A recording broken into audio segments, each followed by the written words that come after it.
देश में विधानसभा विधायकों के चुनाव नजदीक आ गए हैं, जिसके चलते सभी पार्टियां आपस में साम दाम दंड भेद का खेल खेलने से बिल्कुल नहीं चूक रही है। ऐसे में सीट बंटवारे को लेकर उम्मीदवारों में आगे निकलने की होड़ मची हुई है। राजनीति के इस दाव पेच में पार्टियां मुखिया सियासी शतरंज में बाजी मारने के लिए साजिश का जाल बुनने में कोई कसर नहीं छोड़ रही है। अब देखना यह है कि इस सत्ता के अखाड़े में कौन लंबी छलांग मारता है और कौन घुटने टेकता है।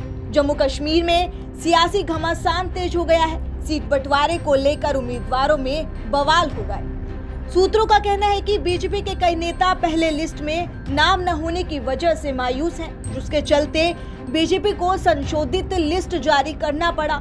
जम्मू कश्मीर विधानसभा चुनाव के लिए बीजेपी ने सोमवार दोपहर को उम्मीदवारों की अब संशोधित लिस्ट जारी कर दी है। पहले चरण के तहत इस लिस्ट में 14 उम्मीदवारों के नाम की घोषणा की गई है। इससे पहले सोमवार को 10 बजे तक बीजेपी ने 40 उम्मीदवारों के नाम की सूची जारी की थी, लेकिन बाद में इस सूची को वापस ले लिया गया। अब नए सिरे से सूची जारी की गई है, लेकिन पहले चरण के 15 उम्मीदवारों के नाम की लिस्ट जारी की गई है। सूत्रों से जानकारी मिली है कि बीजेपी के नए नेता पहली लिस्ट में नाम न होने के कारण मायूस हैं। इनकी मायूसी को देखते हुए बीजेपी को नए सिरे से लिस्ट जारी करनी पड़ी। इस बार जम्मू कश्मीर में 3 चरणों में चुनाव होने वाले हैं। इससे पहले जारी की गई लिस्ट में जम्मू कश्मीर में बीजेपी के कई बड़े नेताओं को टिकट नहीं दिया गया था। इससे पूर्व डिप्टी सीएम और जम्मू कश्मीर विधानसभा के पूर्व अध्यक्ष डॉक्टर निर्मल सिंह भी शामिल थे। निर्मल सिंह ने 2014 में बिलावर विधानसभा सीट से जीत हासिल की थी। वहीं पूर्व डिप्टी सीएम कविंद्र गुप्ता को भी टिकट नहीं मिला था। बीजेपी की पुरानी लिस्ट में पार्टी ने कश्मीर घाटी की 2 सीटों में कश्मीरी पंडित को अपना उम्मीदवार बनाया था। आपको बता दें कि जम्मू कश्मीर विधानसभा चुनाव को लेकर रविवार को नई दिल्ली में बीजेपी की केंद्रीय चुनाव समिति की बैठक हुई थी। इस मीटिंग में बीजेपी नरेंद्र मोदी, गृह मंत्री अमित शाह और बीजेपी राष्ट्रीय अध्यक्ष जेपी नड्डा समेत कई वरिष्ठ नेता शामिल हुए थे।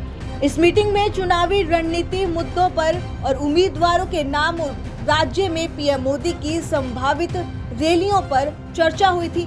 इस मीटिंग के बाद अटकलें लगाई जा रही थी कि बीजेपी सोमवार सुबह तक उम्मीदवारों के नाम का ऐलान कर देगी।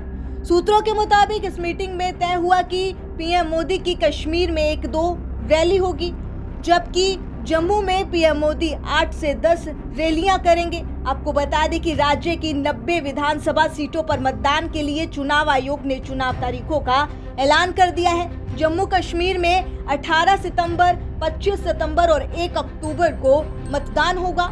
सुरक्षा के लिहाजा से संवेदनशील केंद्र शासित प्रदेश में विधानसभा चुनाव 3 चरणों में कराए जाएंगे। विधानसभा चुनाव के नतीजे 4 अक्टूबर को आएंगे। पहले फेज में 24 सीटों पर और दूसरे फेज में 26 सीटों पर और तीसरे फेज में 40 सीटों पर मतदान होना है। फिलहाल खबर में बस इतना ही। ऐसे ही तमाम बड़ी खबरें जानने के लिए जुड़े रहिए ब्यूरो रिपोर्ट्स के शिव टाइम्स पर।